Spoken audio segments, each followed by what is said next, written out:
நடிகர் விஜயின் அரசியல் என்ட்ரி தமிழ்நாட்டில் ஹாட் டாபிக்காக சென்று கொண்டிருக்கிறது. அவருக்கு அரசியல்வாதிகளும் சினிமா பிரபலங்களும் சமூக வலைத்தளங்களில் வாழ்த்து தெரிவித்து வருகின்றனர். நேற்று தன்னுடைய கட்சி பெயர் தமிழக வெற்றி கழகம் என்பதை தேர்தல் ஆணையத்தில் பதிவு செய்த கையோடு விஜய் வெளியிட்ட அறிக்கையில், அரசியல் எனக்கு பொழுதுபோக்கு அல்ல, அது என் ஆழமான வேட்கை, அதில் என்னை முழுமையாக ஈடுபடுத்திக் கொள்ளவே விரும்புகிறேன். என் சார்பில் நான் ஏற்கனவே ஒப்புக்கொண்டுள்ள இன்னொரு திரைப்படம் சார்ந்த கடமைகளை கட்சி பணிகளுக்கு இடையூறு இல்லாத வகையில் முடித்துவிட்டு முழுமையாக மக்கள் சேவைக்கான அரசியலில் ஈடுபட உள்ளேன். அதுவே தமிழ்நாட்டு மக்களுக்கு நான் செய்யும் நன்றி கடனாக கருதுகிறேன் என்று விஜய் அறிவித்திருந்தார். இந்நிலையில் விஜய் சினிமாவை விட்டு விலகுவதை ஏற்றுக்கொள்ள முடியாமல் சிறுவன் ஒருவன் தன்னுடைய அம்மாவிடம் ஏன் விஜய் நடிக்க மாட்டாரு என்று கண்கலங்கி கேள்வி கேட்கும் வீடியோ சோசியல் மீடியாவில் வைரலாகி வருகிறது.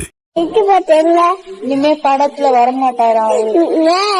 ஆமா வரமாட்டாரா அவரு, கட்சியில போயிட்டாரு, அதனால படம் நடிக்க மாட்டாரா.